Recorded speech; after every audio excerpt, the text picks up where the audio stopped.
Welcome back to WagerTalk.com. Marco D'Angelo joined with Bryan Leonard and Ralph Michaels.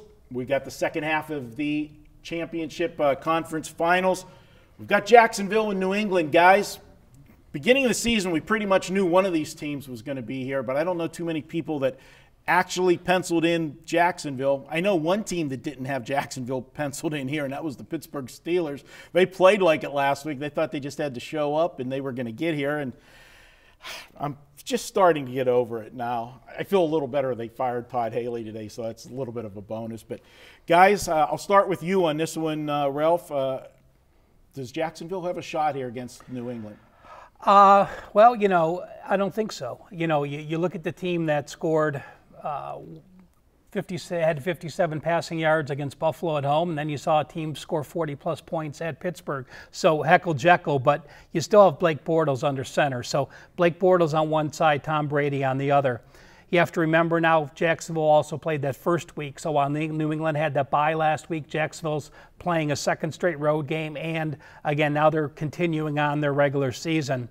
And I look at, the experience. New England's making their 7th straight AFC Championship appearance, and Jacksonville is only the second team in the history of the NFL since the division breaks to go from having 3 wins or fewer to making a championship game. Now, the Saints were the other team in 2006. They actually won the Super Bowl, but again, you're going from historically bad team to now in the NFC Championship team. And the thing, we talked about the Patriots defense last week, 14 points per game from week 12 on. And if you look at their sacks, they had 8 sacks last week against Tennessee.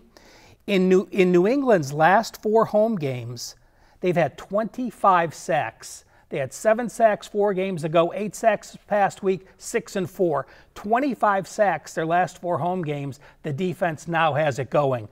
I see this as a New England romp. Brian, when we looked at Jacksonville in their first playoff game against Buffalo, clearly watching the game and what the coaching staff, their game plan was, they played that game not to win. They were playing not to lose rather than playing to win. Give them credit. They came into Pittsburgh, and they came out punching. They hit Pittsburgh early. They let Blake Bortles throw deep because everybody was making such a big deal about he ran for more yards than he threw for, and they caught Pittsburgh napping. And then Pittsburgh had 2 costly turnovers that compounded the situation, and all of a sudden you got a game that's 21-7 in favor of Jacksonville. And we've seen the stats this year. When Blake Bortles is playing in a game, his stats, if the game is tied or they're ahead, he puts up much better numbers than when he's asked to come from behind. Pittsburgh, as I alluded to in the opening, they weren't mentally prepared. They were already talking about New England. You had Le'Veon Bell come out and, make comment right before the playoffs, if they franchise tag me next year, I'm, sitting on. Just so many different distractions that they didn't take this team seriously, in my opinion. New England, they're all business. They're not going to do that. Do you see Jacksonville having a chance of staying with them? So you think Jacksonville won only because Pittsburgh took it for granted? Jacksonville won because they were able to jump out to a lead because Pittsburgh came out with their heads up their asses in the way they started that game. And Pittsburgh's defense, I've said it the last 7 weeks of the season, they were bad when they lost Joe Hayden. They got him back, but then they lost Ryan Shazier. Ryan Shazier was the quarterback of the defense. He's the guy that made all of the adjustments at the line of scrimmage. The Steeler defense was not the same since he went out. Jacksonville scored a lot of points. If I would have told both of you guys, it's funny to make the joke. If we said Pittsburgh was going to score 42 points in this game, who do you want? We would have been empty in our pockets, all of us. Nobody would have taken Jacksonville. You wouldn't have thought that offense was capable of scoring 45 points. New England's defense is playing good football right now. They were a joke the first month of the season, but they've held 11 of their last 13 opponents to 17 points or less.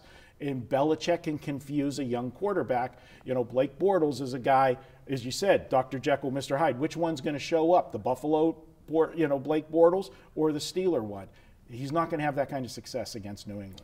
I ask him one little question. He talks a long time. For 10 minutes. Yeah. I'm never going to get the ball back. I'm taking my ball and going home. You got the ball. Jacksonville last year, coming into the season, all the sharps were betting them on the over.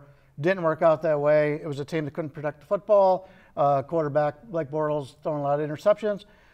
This year, there's a lot of people that had confidence in Jacksonville, but it's tough to go back on that same team again that burned you the year before.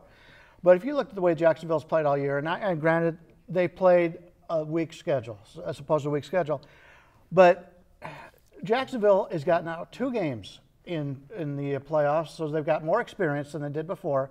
They're playing this New England team right now, and Jacksonville's defense, the passing defense is terrific. And I talked about this last time with Pittsburgh.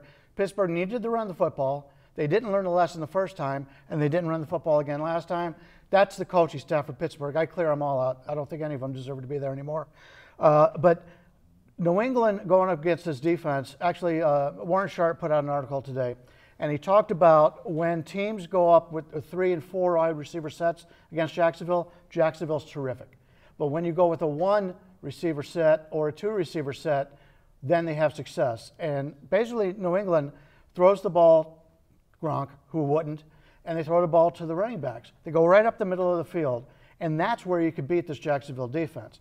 Now, I think Jacksonville's live in this game, but because we've seen the way New England is treated by the referees in these games, and we already got the entire East Coast involved, nobody on the West Coast involved in the playoffs right now.